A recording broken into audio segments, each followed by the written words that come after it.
आज हम लोग बात करने वाले हैं कि एग्जाम में कॉपी कैसे लिखे, वो भी अच्छी तरीके से। देखिए बहुत सारे बच्चे होते हैं वो कॉपी लिखने में ही गलती कर देते हैं। देखिए बहुत सारे मेहनत करके गए होते हैं, सब कुछ याद होता है, लेकिन कॉपी लिखने में ही गलती कर देते हैं, जिनके कारण उनका मार्क्स जो है वो कम आ जाता है। बोलते हैं कि हमारा दोस्त जो था वो हमसे कम तेज था और उसका मार्क्स ज्यादा आ गया, हमारा कम आ गया। अरे कम कैसे आ गया, किस लिए कम आ गया कि कॉपी अच्छा तरीके से अगर नहीं लिखेंगे तो चेक करने वाला भी अच्छा तरीके से नंबर नहीं देता है। आप कितना भी कुछ भी बहुत कुछ लिख दीजिए, अगर तरीका अच्छा नहीं होगा तो आपका जो मार्क्स होगा वो कम आ जाएगा। तो देखिए वही आप आज बात करेंगे बहुत अच्छे तरीके से कॉपी कैसे लिखे जिससे आपको बहुत अच्छा मार्क्स मिलेगा। और जो पहली बार एग्जाम देने वाले बच्चे होते हैं वो ज्यादा कुछ इसके बारे में पता होता नहीं है, उनको इन बातों का ध्यान रखना है। चलिए समझते हैं हम। देखिए इस बात को समझना बहुत जरूरी है, 10 गो पॉइंट है, 10 पॉइंट को बहुत अच्छा तरह समझना जरूरी है। चलिए पहला है कि कम से कम 3 कलम ले जाएं। एग्जाम में जब आप जाएं तो कम से कम 3 गो कलम आपके पास हो। अब देखिए कलम कैसे हो, ये कैसा कलम होना चाहिए, अब ध्यान समझिएगा। जो नए बच्चे होते हैं उनको कुछ पता नहीं होता। 3 गो कलम कम से कम। अब बोलेंगे 3 गो कलम क्यों, एगो कलम खराब हो गया तो फिर दूसरा कलम से लिख सकते हैं ना, दूसरा कलम फिर तीसरा कलम। अरे कोई एक्स्ट्रा कलम ही लेकर जाइए, क्या दिक्कत है। अब देखिए वो तीनों नया कलम होना चाहिए। अब नया का मतलब ये नहीं कि दुकान से खरीदे और डायरेक्ट परीक्षा हॉल में लेकर चलेगा, नहीं। उसको दुकान से खरीद कर लाने के बाद घर पर लाना है। घर पर लाकर एक दिन पहले, एग्जाम देने के एक दिन पहले ये सब करना है। घर पर लाकर उसके बाद क्या करना है कि उस कॉलम को बहुत देर तक चलाना है, मतलब बहुत देर तक, तो खूब कुछ कुछ लिखना है ऐसा कि वो एकदम अच्छा से चलने लगे। कलम क्या हुआ, अच्छा से चलने लगे। जैसे क्या होता है कि हम नए नए जो चप्पल खरीदते हैं ना, चप्पल तो वो भी थोड़ा सा टाइट होता है, पहनने में क्या होता है थोड़ा सा टाइट, और 2-3 दिन पहन लेते हैं तो बहुत अच्छा होता है। या कोई नया गाड़ी खरीदते हैं तो अजीब तरह से लगता है, जब 2-3 दिन वो गाड़ी में घूम लेते हैं तो बहुत अच्छा लगने लगता है। या नया घर खरीदते हैं, नया घर में जाते हैं तो वो भी अजीब लगता है 2-3 दिनों तक। तो ठीक वैसे ही कलम को क्या करना है, आपको कुछ देर तक कलम चलाना है। जब देखना है कि बहुत अच्छा से कलम चलने लगा ना, तब वो तीनों कलम को ऐसे करना है। ध्यान रखिए, ये नहीं कि नया कलम खरीद कर लाया लेकर चलेगा तो वो अच्छा नहीं चलता है, ध्यान रखिएगा। नया कलम चलने में बहुत दिक्कत करता है, इसीलिए कलम खरीद कर लाए और उसको क्या करे पहले घर पर चला ले। और एक बात, बहुत सारे बच्चे ये गलती करते हैं, को पुराना जो कलम रहता है वो थोड़ा सा इंक बचा हुआ है वो वाला कलम लेकर चले जाएंगे। अरे अंतिम में जब थोड़ा सा इंक बचा रहता है ना तो कलम अच्छा नहीं चलता है, बहुत ही खराब कलम चलता है। वो कलम अच्छा कब चलता है, जब नया होता है और कुछ देर लिखने के बाद वो अच्छा चलने लगता है। तो ध्यान रखना है कि कलम नया खरीदना है, उसको कुछ देर चलाना है और उसके बाद क्या करना है, परीक्षा में उस कलम को लेकर जाना है, ध्यान रखिएगा। और कभी पुराना कलम तो बिल्कुल मत लेकर जाइए, नया लेकर जाइए, लेकिन नया को पहले चला लीजिए, ध्यान रखिएगा। चलिए आगे बढ़ते हैं। अब जैसे ही आप एग्जाम सेंटर के अंदर पहुंचते हैं तो अपने बैठने का अपने स्थान पर बैठे। अब देखिए ध्यान समझिए, एग्जाम सेंटर के अंदर पहुंचते हैं बच्चे अपना रोल नंबर ढूंढते हैं तो रोल नंबर मिल जाता है कि हाँ यहाँ पर बैठना है बेंच पर। लेकिन क्या होता है कि बच्चे क्या करते हैं, अपना रोल नंबर मिल गया ना कि हाँ यहाँ पर बैठना है, अब इधर उधर घूमने लगते हैं। उसी जो भी एग्जाम सेंटर होता है, एग्जाम सेंटर के अंदर इस रूम से इस रूम में, इस रूम से इस रूम में इधर उधर घूमने लगता है। बताइए घूमने का जरूरत है। आपको जब अपने बेंच के पास पहुंचिए जहां पर बैठना है तो पहले बात, उस बेंच को बैठ कर आपको देखना है बेंच कहीं हिल नहीं ना रहा है। बहुत सारे बेंच ऐसे होते हैं कि लिखना जब शुरू करते तो उधर से हिलने लगता है, लिखना जब शुरू करते तो उधर से ऐसे हिलने लगता है, बार बार क्या होता है हिलने लगता है।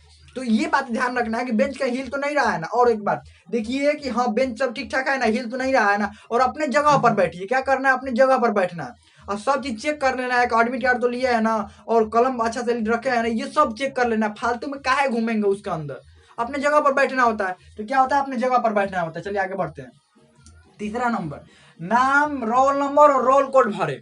जब भी आपको कॉपी मिलता है लिखने वाला तो सबसे पहले बच्चे क्या करते हैं, सोचते हैं कि जल्दी जल्दी लिख ले रहे, नहीं।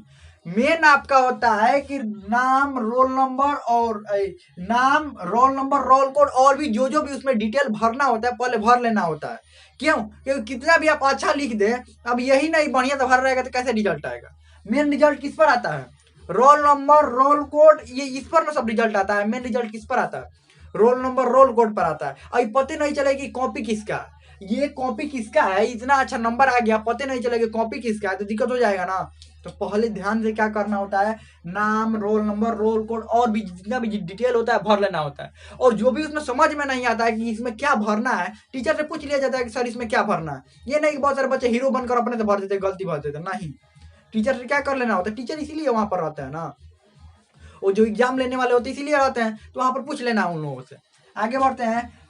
सबसे पहले क्वेश्चन मिलता है तो आपको समझ में आने वाले प्रश्नों को चिन्हित करना है। जो समझ में, पहले तो क्वेश्चन पूरा पढ़ लेना है, जो क्वेश्चन समझ में आ रहा है ना, 1 नंबर देखिए, 1 number 2 number 3 number 4 number 5 number ऐसे लिखे रहता है ना, तो सबसे पहले देखिए, हाँ 1 नंबर आ रहा है, ठीक है, टिक कीजिए। 2 नंबर टिक कीजिए। तीसरा नंबर थोड़ा थोड़ा आ रहा है तो उसको गोल निशान लगा दीजिए। चौथा नंबर नहीं आ रहा है, छोड़ दीजिए। 5वां नंबर, 6वां नंबर, अच्छा टिक कर दीजिए। जो भी आपको अच्छा से आ रहा है, चिन्हित किया हुआ, पहले उसको लिखिए।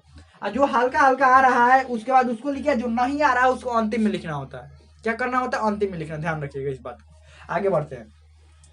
साफ साफ लिखे। अब ये सबसे बड़ा जरूरी काम होता है, साफ साफ लिखने वाला। अब बच्चे कहते हैं कि बताइए हमारी राइटिंग तो खराब है, अब साफ साफ कैसे लिखे? 2 तरीका होता है, एकदम ध्यान रखिएगा एग्जाम में। इन दोनों तरीकों को ध्यान रखिएगा। अगर आपकी राइटिंग खराब है तो इन दोनों तरीकों को एकदम ध्यान से समझिए। पहला बात कि आपको थोड़ा बड़ा लिखना है एग्जाम में। क्या करना है? बड़ा। और दूसरी बात कि दूर दूर लिखना है। बीच के गैप थोड़ा सा बढ़ा देना है। जैसे हम बड़े लिखे है ना, इसको बड़ा बड़ा लिखना है, और बीच की दूरी थोड़ा सा बढ़ाइएगा ना, अपने आप खुद प्रैक्टिकल करके देख लीजिएगा। थोड़ा बड़ा लिखिए और बीच की दूरी हल्का से बढ़ाइए। ये नहीं कि पता चल जाएगा आप दूरी बढ़ाए हैं। हल्का से बीच के शब्दों के बीच जो दूरी होता है, ये शब्दों के बीच जो दूरी है ना, वो बढ़ा दीजिए। देखिए आपका राइटिंग कैसे साफ साफ एकदम हो जाएगा। तो ये बात ध्यान रखना होता है। चलिए, तो ये साफ साफ समझ में आने वाला कि मतलब शुरू वाला जब क्वेश्चन लिखते हैं ना, कुछ क्वेश्चन शुरू वाला लिखते हैं ना, तो एकदम आराम से लिखना होता है कि एग्जामिनर शुरू वाला अगर आपका अच्छा लिखा है ना, तो आगे ऐसे ही चेक करके क्या करता है? नंबर दे देता है। ध्यान रखिएगा। तो अंतिम वाला पर ज्यादा ध्यान नहीं रहता। ध्यान कहाँ रहेगा? शुरू वाला पर। तो इतना बात ध्यान रखना है कि जो जो लिख रहे हैं वो शुरू में एकदम साफ साफ लिखे। अंतिम में भी कोशिश कीजिएगा साफ ही लिखें। आगे बढ़ते हैं। मैप और चार्ट बनाए। जो मैप यानी कि मान लीजिए भारत का आपका मैप बनाना है, तो ऐसे करके खींच दीजिए। ऐसे 2-4 बार प्रैक्टिस कीजिएगा तो आ जाएगा। भारत का मैप तो बन गया। छोटा सा मैप, जो भी आपको स्थान दिखाना हो दर्शा सकते हैं। या चार्ट, क्या करना है आपको? ऐसे चार्ट बना लेना है। जो भी आपको डाटा भरना हो, कुछ भी अगर लिखना हो तो चार्ट भी बना सकते हैं। या मान लीजिए संज्ञा के भेद लिखना है, मानते हैं संज्ञा के भेद, तो ये 5 भेद होते हैं। क्या लिखना है? 5 भेद होता है। अब देखिए इसको ऐसे करके 1 2 3 4, यहाँ पर 1 नंबर, यहाँ पर 2 नंबर, यहाँ पर 3 नंबर, यहाँ पर 4 नंबर, यहाँ पर 5 नंबर, पांचों भेद को लिख देना है ऐसे ऐसे करके। देखने में अच्छा लगता है तो नंबर थोड़ा ज्यादा मिलता है, एग्जामिनर का ध्यान भी चला जाएगा। आगे बढ़ते हैं। मुख्य बातों को पहले लिखिए। अब देखिए बहुत सारे क्वेश्चन ऐसे होते हैं जिसमें आपको बहुत बढ़िया से याद होता है। तो पहले देखिए, पहले जो अच्छा बात होता है ना, जो पूरा एकदम कंफर्म याद है, वो सबसे ऊपर लिखिए। क्योंकि ऊपर में ही चेक किया जाता है एग्जामिनर के द्वारा। ऊपर में ही अच्छा से चेक किया जाता है। हाँ, अच्छा से लड़का लिखा है ना, बस सही कर दिया जाता है। ध्यान रखिएगा। जो अच्छी बातें होती है, जो मुख्य बातें होती है, उस क्वेश्चन का सबसे पहले ही लिख दे। अंत में कॉपी जांच ले। एग्जाम में जब भी हम कॉपी देते हैं तो अंत में क्या करना होता है?